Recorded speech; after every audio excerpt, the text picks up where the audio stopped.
Hello everyone, welcome to the Dynamic Fantasy Football Draft Board. Just want to kind of walk you through and let you know a little bit about the draft board first, kind of what it is, how it can help you, and then start explaining how you actually use it and the process you'll go through to set it up. So basically the idea behind this is to help out anybody that may be brand new to fantasy or people that are fantasy veterans.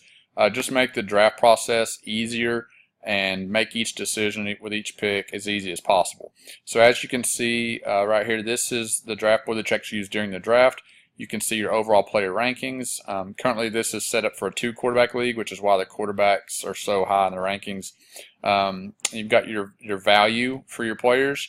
This value is the main number that's used, and that value comes from value-based drafting. And if you're not familiar with value-based drafting, then you might want to check out the link over here on the directions page, and it'll explain more about value-based drafting. Then you've got some other columns here which we'll discuss probably in a later video and how those are useful during the draft. Then over here you've got your column where you'll actually click how players are drafted or who they're drafted by, and then this column is where you're going to put in the average draft position for each player. So you'll input the ADP for all the players over here in this column. So right here is where you'll put, if I draft Todd Gurley, if someone else drafts them, I'll put their team name in right there. There's also an option to change this to where it just says me and opponent, and you would just put in opponent for all of your opponents and not specify one or the other. I'll show you how to change that later on if that's something you're interested in. And up here at the top, you can see this shows you the players with the highest value at every position. Shows you their value, the picks they are from the ADP, the drop off, and it's just a way to help you find the best player possible for your team at the moment. Now, one thing that is great about this is that it's a dynamic draft board. That means it updates throughout the draft. So you can see, for example, if you watch the value for Le'Veon Bell's 151, let's say with the first pick I take Todd Gurley. Well, now the value for Le'Veon Bell drops significantly because I don't value a running back as much at this point because I have a running back. Okay. On the other hand, if someone else drafts Todd Gurley, then the value for Le'Veon Bell goes up just a little bit from where it was. It was at 151, but now it's going to go up a little bit because as running backs start coming off the board more and more, then there's more and more of a need for me to take a running back because the premium on running backs is getting higher and higher. So that's a great feature of the draft board, is that it's dynamic and it does update throughout the draft, whereas most of the cheat sheets that people find online, they're static. They're not going to change as the draft goes. The player rankings are going to stay exactly where they are. So as those values change, the rankings for the players change, and if you just click the sort values button, then it will resort the players and update based off of what their rankings are. Okay, so that's just a rundown of the draft board. We'll go into more detail later on in another video about the ways to use these columns during the draft to get more value. And right now we'll just show you how to set it up. So on the settings page, first thing you're going to want to say is, are you in a snake draft or an auction draft?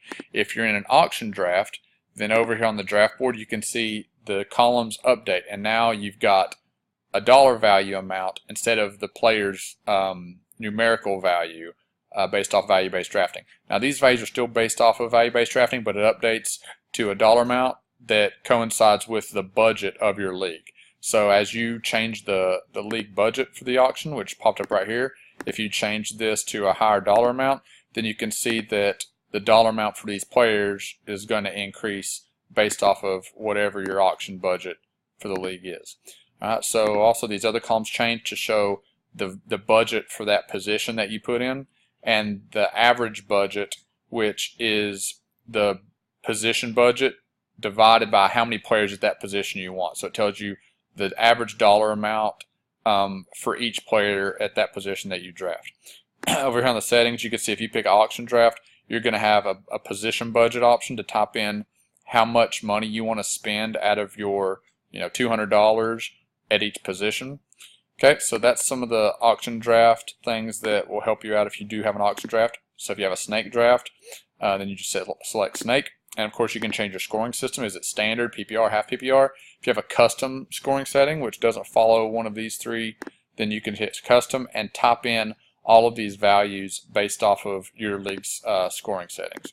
Okay, so that's an option right there that you can adjust. Also, you can adjust how many players you have. So if you have a 2-quarterback league, you can say you have 2 starting quarterbacks, running backs, receivers, tight ends, defenses, kickers. If you have a league where there's no kickers, 0. Any of these could be from 0 up to 2. I think running backs and receivers can go up to 3. So maybe you have 3 running backs or 3 receivers. Flex player is either a running back, receiver, or tight end. Okay, so if you have a league with a flex, then how many players you have on the bench. All right, so this total of all these should be the total number of players that are on your roster. Then this next blank is the preferred data to enter. So on each of the player tabs, you can see over here in these white boxes, it says custom fantasy points. The white boxes on each tab are where you enter in information. So over here on the draft board, you can see the only information you enter right here are in these boxes, the average draft position boxes. And then this one right here, if you do want to change your chart to show the players that are most likely drafted next as opposed to the players that have the current highest value, you can adjust that option. So all of the white boxes are things you'll have to actually enter. Now, if you want to enter in total fantasy points only for each position, then you would select that. And then you're just going to say, all right, Aaron Rodgers is going to score this many fantasy points. Tom Brady will score this many, and fill out the entire thing for however many quarterbacks you want to have as options. And one thing that's cool is that you can top them in any order you want. You don't have to top the best player first. And no matter what order you top them in, it'll put the players in the right rank right here, and you just click sort, and it'll sort them all in order from the highest rank or the highest projection to the lowest projection. So you can do that, or you can choose to enter in all player stats, which is a lot more in depth. Instead of just entering in the total points they'll score for the whole season, you can actually enter in all of their statistics, how many passing yards you think they'll score, or how many passing TDs you think they'll throw, interceptions, etc., all the way down for all the players. So this can be pretty time consuming, but if you want to get really in depth with it, you can do it this way, and it will still calculate the total fantasy points based off of the stats you plug in and the scoring system that you plug in. All right, so that can be something that you might want to do if you want to get a little bit more in depth. If you do want to do total fantasy points, I know that most fantasy football websites will have player projections for the season. So if you don't want to decide all these numbers on your own, you can just use projections from a website, just type them in and go from there. If you want to type them in and adjust a couple here and there based off your decisions of what you think will happen, then that's cool. And if you just want to make up all of them on your own, then that'll work also. Okay, so a lot of ways to find those points. Okay, we'll talk about the baseline player here in just a second. That's something that has to do with value-based drafting. Number of teams in your league, of course, anywhere from 4 to 20. So small league all the way up to big leagues. And then this is where you put in how many players at each position you prefer to have on your roster. So in a 2-quarterback league, maybe I want to have my 2 starting quarterbacks, and I want to have a backup quarterback on the bench. So I'm going to put 3 quarterbacks is what I prefer on my roster.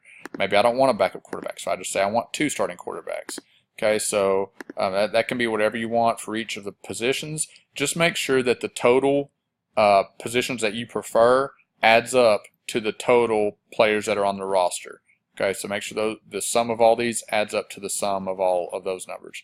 Okay, and then you'll just put in your draft position. Currently I've got first pick, but you can adjust that, and that will factor in different things on the spreadsheet. Last thing is your opponent's picks. What do you want to enter each time your opponent makes a pick? You can enter in each player name, like the draft board is currently set up to do. So you have all these options for your different opponent team names, or you can make it the setting like I was talking about earlier and just say put opponent for all of your opponents. So now whenever I select this, I can either say I drafted this player or one of my opponents drafted this player. Personally, I would suggest to leave this as each player name. And the reason why is because of the draft results tab, which we haven't looked at yet. But on the draft results tab, you can see that you have all of your opponent names and all of their rosters will populate automatically during the draft if you have that selected to pick each player name. So for Team Barry, Todd Gurley will now be under Team Barry's team. Okay? If you just have opponent and me as options, then you're not going to have all of the different rosters for your opponents. Once you have the draft finished, though, with this, you'll see the team's total values for each of your opponents and yourself in this spot over here. And in the chart down here at the bottom right, you can compare all of the teams and their values, and it'll actually give you a grade in the draft based off how you did compared to your opponents. So you can see right now I've got an F- because my team is significantly worse than Team Barry's, which are the only two teams currently. But as the draft goes on, that's going to adjust, obviously, as more and more people make draft picks. Okay, so one thing to know about the player pages is down here at the bottom you can see the different baseline options. So if you have the first substitute as your baseline for your value-based drafting, the middle starter as the baseline, or if it's a chosen quarterback for the baseline. So let's look back at the settings tab and see and talk more about the baseline player. So for baseline player, you have options. You can say that you want the baseline player to be the first substitute. So in a 2-quarterback league, if it's 24 teams, well, with 12 teams, 12 teams and 2 quarterbacks means there's going to be 24 starting quarterbacks. So the first sub would be the 25th quarterback. So the way it's set up currently, the 25th quarterback in these rankings is going to be the baseline quarterback that every quarterback is compared to come up with the values. Okay, so you can set it up to be first substitute, the middle starter. So in the same league, with there being 24 starting quarterbacks, the middle starter would be the average of the 12th and 13th quarterback, because those are the two in the middle. Or you can set it up to be choose by position. This is what I would select if I'm doing an auction draft, especially. But it's also one that can be very useful for snake draft if it's what you prefer. And this is where you adjust the baseline player by individual position. So you can say right here the quarterback baseline is going to be the 29th ranked quarterback. The running back baseline player is the 37th ranked running back. So that's going to be different based off of the position. It's not always going to be the same. So here your baseline player for running backs would be Kerryon Johnson. For the quarterbacks, it would be, was it 29th? Yeah, 29th, it would be Joe Flacco. So you can adjust it based off of position, which is what I prefer personally. Another strategy using this is to look at your previous drafts and determine how many players at every position are drafted in the first 100 picks. So and use that as the baseline. So if there were 22 quarterbacks drafted in last year's draft in the first 100 picks, you should make your 22nd quarterback the baseline. If there were 38 running backs drafted in the first 100 picks, make the 38th running back your baseline. Okay, but it just depends on what you want to do. But this makes it more customizable, and you can pick whichever player to be the baseline that you want. So this one's probably the more preferred option, especially for auction drafts, but many times for snake drafts as well. If you want, you can do a combination, which uses a combination of all three of these. So you can pick combination, and now for each of those three options, you can give each one of them a weight. You can say, choose by position. These positions I put in, I want that to factor in 30%. I want first substitute to factor in 40%, and middle starter to factor in the other 30%, or however you want it to do. So the combination gives you some more variability in there with choosing your baseline player. But once you've got all those settings set up and you've got all of your predictions typed in for all of your players, then your draft board should be set up and ready to go. You just come over here and of course sort the values to make sure they're sorted and ready to go, and then you're ready to draft on draft night. Alright, so that's all for this video. I'll make another video that talks more about how to use the draft board and the draft results pages, and be sure to check that out also. I'll attach that to this link over here on the directions page, the second video. And again, if you haven't looked at value-based drafting yet, you want to read this link right here to get more familiar with it. Thank you guys for watching, and happy drafting.